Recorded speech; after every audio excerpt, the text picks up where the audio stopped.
there are certain products on your menu that make you more or less money. You're also going to find that that can evolve in time because certain ingredients are going to change in price. So something that might be profitable for you today might not be profitable for you 6 months from now, or a year from now, or 2 years from now. And you might find, I need to change this recipe. And you can change it in a number of ways.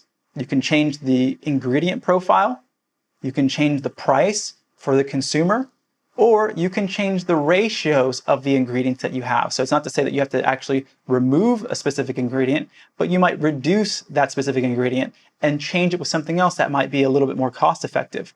So it's important to be aware of this so that you understand what your leverage points are, right? Also, another thing that people can do is portion size. You might have a food item, or you might have a juice or a smoothie, and you might go, you know what?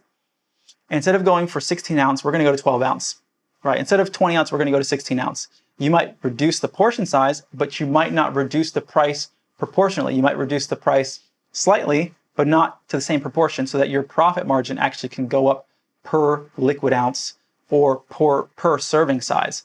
So these are reasons that you would want to change your menu.